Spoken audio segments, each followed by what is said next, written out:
2019 ఎన్నికలపై మీ హోప్స్ ఏంటి? ఖచ్చితంగా కాంగ్రెస్ పార్టీ అధికారంలోకి వస్తుంది. కాంగ్రెస్ పార్టీ అధికారంలోకి వస్తుంది. టీఆర్ఎస్ పార్టీ ప్రతిపక్షంలో కూర్చుంటుంది.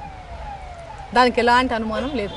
ఓన్లీ ఒక 5 సంవత్సరాలు చూద్దాం కొత్త పార్టీ అనేటటువంటి ఆలోచన ప్రజలు చేసినారు. ఉద్యమ పార్టీ, ఆ ఉద్యమ పార్టీ కాబట్టి ఉద్యమ పార్టీ ఏ విధంగా మాకు పనిచేస్తుందో ఏదో ఆశతో ఆకాంక్షలతో పోయినారు. 2019లో కాంగ్రెస్ అధికారంలోకి వస్తుందంటారు. నిజంగానే అది అత్యాశ కనిపించట్లేదా? మీ ఎమ్మెల్యేలు చాలామంది ఇప్పటికే వలసబాట పెట్టారు, కారెక్కేస్తున్నారు. ఇది కాంగ్రెస్ పార్టీ క్యాడర్తో ఉన్నటువంటి పార్టీ.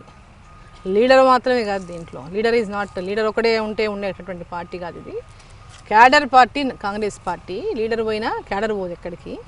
ఈరోజు ఈ కాంగ్రెస్ పార్టీ ఏమాత్రం కూడా భయపడాల్సినటువంటి అవసరం లేదు. ప్రజల తీర్పు ఖచ్చితంగా కాంగ్రెస్ వైపే 2019లో ఉంటుంది. సో ఇప్పుడు ఈరోజు వాళ్ళు చెప్పినటువంటి అనేక అష్యూరెన్స్, 12% ముస్లిం రిజర్వేషను, 12% ఎస్టీ రిజర్వేషను, 2 బెడ్రూమ్ ఇల్లు, 1 బెడ్రూమ్ ఉంది మీది, ఇంకొక బెడ్రూమ్ కట్టిస్తానండి పక్కల ఇందిరమ్మ ఇండ్లకు పక్కల. ఇవన్నీ కూడా మాటలు చాలా చెప్పారు. కాబట్టి ప్రజల నుంచి తప్పకుండా ఇప్పుడు ఫీజు రియంబర్స్మెంట్ ఎంత ఏండ్ల కొద్దీ కూడా పెండింగ్లు పెట్టడం, కాంట్రాక్ట్ ఎంప్లాయీస్ని అంతా పర్మనెంట్ చేస్తాడు, ఇంటింటికి ఉద్యోగం ఇస్తాడు, సో దళితుల్ని ముఖ్యమంత్రి చేస్తాడు. అన్ని మాట తప్పినాయి కదా, ఒకటి కాదు అన్ని మాట తప్పినాయి.